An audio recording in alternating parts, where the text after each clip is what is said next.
Hello student, first chapter भोजन एवं मानव स्वास्थ्य में आज हम खाद्य पदार्थों में मिलावट के दुष्प्रभावों की चर्चा करेंगे। अडल्ट्रेशन इन फूड प्रोडक्ट्स। आज जन सामान्य के बीच में ये एक आम धारणा बनती चली जा रही है कि बाजार में मिलने वाली हर चीज में कुछ न कुछ मिलावट। लोगों की ये चिंता स्वाभाविक भी है और मिलावट का कहर सबसे ज़्यादा हमारे रोज़ाना काम आने वाली ज़रूरत की चीज़ों पर भी पड़ रहा है। संपूर्ण देश में मिलावटी खाद्य पदार्थों की भरमार है। आजकल नकली दूध, घी, तेल, चाय पत्ती, मसाले आदि धड़ल्ले से बिक रहे हैं। अगर कोई व्यक्ति इन्हें खाकर बीमार हो जाता है तो हालात और भी खराब है, क्योंकि बीमार व्यक्ति के उपचार के लिए काम आने वाली जीवन रक्षक औषधियां भी नकली बिक रही है। एक अनुमान के अनुसार लगभग 30 से 40% सामान में मिलावट है। तो इसी मिलावट में, खाद्य पदार्थों में मिलावट के अंदर आज हम देश के अंदर बिकने वाले शीतल पेय, कोल्ड ड्रिंक्स, उनकी मिलावट का अध्ययन करेंगे। हमारे देश में कोल्ड ड्रिंक्स में मिलाए जाने वाले तत्वों का कोई मानक, कोई स्टैंडर्ड निर्धारित नहीं होने से इन शीतल पेय में, कोल्ड ड्रिंक्स में मिलाए जाने वाले तत्वों की मात्रा कितनी होनी चाहिए, इसकी जानकारी खुद सरकार को भी नहीं है। किसी प्रकार के कोई मानक निर्धारित नहीं किए गए हैं कि कोल्ड ड्रिंक्स के अंदर कौन सा तत्व कितनी प्रतिशत मात्रा में मिलाया जाए। अब इसका प्रभाव क्या है?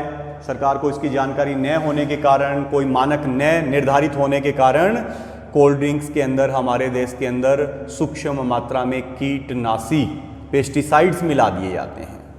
कोल्ड ड्रिंक्स के अंदर लिंडेन, डीडीटी, मेलाथियोन, क्लोरपाइरिफास जैसे पेस्टिसाइड्स मिलाए जाते हैं,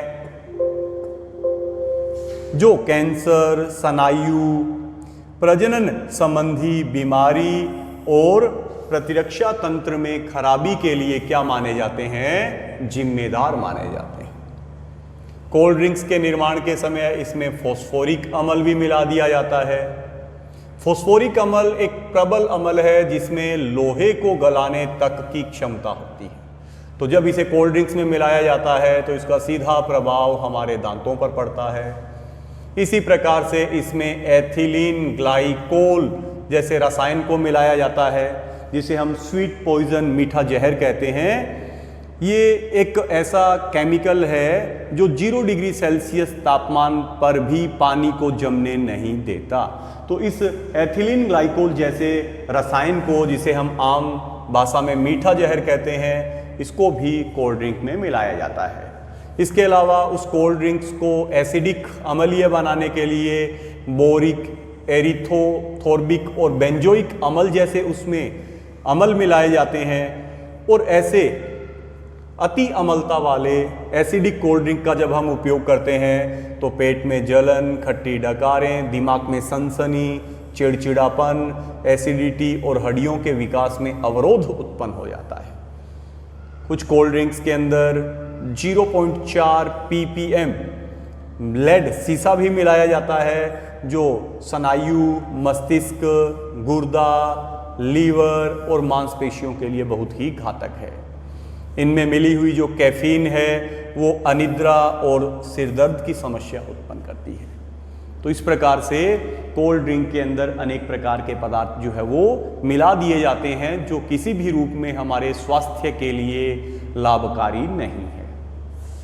अगर हम बात करें दूध की, तो आजकल दूध भी स्वास्थ्यवर्धक न होकर मिलावटी तत्वों का नमूना बन गया है, जिसके प्रयोग से लाभ कम और हानियां अधिक है। किन किन पदार्थों से इस सिंथेटिक मिल्क, कृत्रिम दूध को मिलाया जाता है? कृत्रिम दूध को बनाने के लिए urea, detergent, soda, poster colour और रिफाइंड तेल का उपयोग कृत्रिम दूध को बनाने के लिए किया जाता है। अगर हम उत्तर प्रदेश के हेल्थ डिपार्टमेंट की जांच से प्राप्त आंकड़ों को देखें तो हमें ये पता चलता है कि उत्तर प्रदेश के अंदर 25% लोग घटिया, मिलावटी और हानिकारक दूध पी रहे हैं। दुग्ध उत्पादन में अग्रणी राज्य उत्तर प्रदेश की ये हालत है कि वहाँ के 25% लोग जो है वो खुद नकली दूध जो है वो पी रहे हैं। बाजार में उपलब्ध खाद्य तेल और घी की हालत भी बहुत खराब है। सरसों के तेल में सत्यानाशी के बीज यानी आर्जिमोन और सस्ता पाम तेल मिला दिया जाता है। देसी घी के अंदर वनस्पति घी की मिलावट आम बात हो गई है। मिर्च पाउडर के अंदर ईंट का चूरा, सौंफ पर कृत्रिम हरा रंग, हल्दी में लेड क्रोमेट व पीली मिट्टी मिला दी जाती है। धनिया और मिर्च में सल्फर गंधक, काली मिर्च में पपीते के बीज मिलाए जा रहे हैं।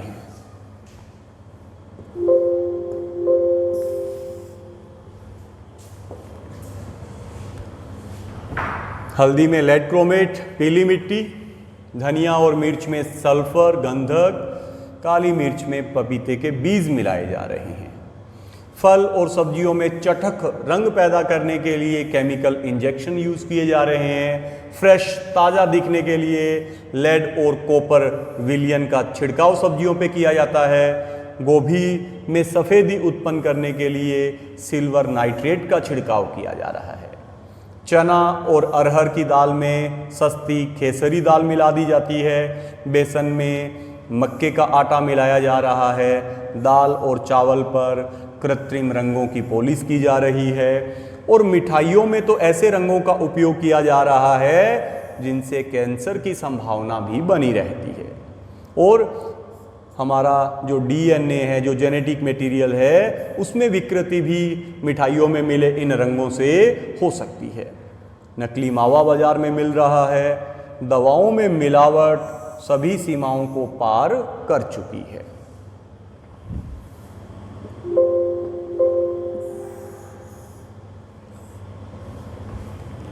नकली दवाएं या दवाओं में मिलावट की समस्या पर गठित एक समिति, मासेलकर समिति ने नकली दवाओं का धंधा व्यापार करने वाले व्यक्तियों को मृत्युदंड देने की सिफारिश भी की है। दवाओं में मिलावट को इतना गंभीर माना गया है कि इस संदर्भ में गठित समिति, मासेलकर समिति ने नकली दवाओं का व्यापार करने वाले व्यक्तियों को मृत्युदंड देने की सिफारिश की गई है। अब प्रश्न ये है कि क्या आखिर मिलावट के इस महारोग से निपटने में कानूनी रूप से कोई प्रावधान है या नहीं? सच्चाई तो यह है कि समस्या की जड़ क्या है? हमारे देश में जरूरी मानकों का अभाव है। कुछ मानक, कुछ स्टैंडर्ड, कुछ नियम खाद्य पदार्थों के संबंध में बनाए नहीं गए हैं। अब इस खाद्य पदार्थों में मिलावट को रोकने के लिए हमारे देश में जो मुख्य कानून है वो 1954 का खाद्य पदार्थ अल्प मिश्रण निषेध अधिनियम PFA है। ये नियम PFA 65 खाद्य पदार्थों में कीटनाशक या मिलावट का रेगुलेशन करता है, नियमन करता है। लेकिन वास्तविकता ये है कि ये नियम दोषी लोगों को सजा दिलाने में लगभग नाकाम सिद्ध रहा है, जिससे ये लोग जो मिलावट का धंधा करते हैं पकड़े जाने के बाद में आसानी से छूटकर वापस इसी धंधे में लग जाते हैं। कानून चाहे कितने भी कठोर क्यों न बना दिए जाए, जब तक कामचोरी या अस्पष्ट स्पष्ट अक्षमता, जानबूझकर या गलती से जांच कार्य को कमजोर करना, मुकदमों का सही ढंग से चलना, धन शक्ति, राजनीतिक प्रभावों का इस्तेमाल और कछुए की चाल से चलती न्याय प्रक्रिया में परिवर्तन नहीं होता, बात नहीं बनने वाली है।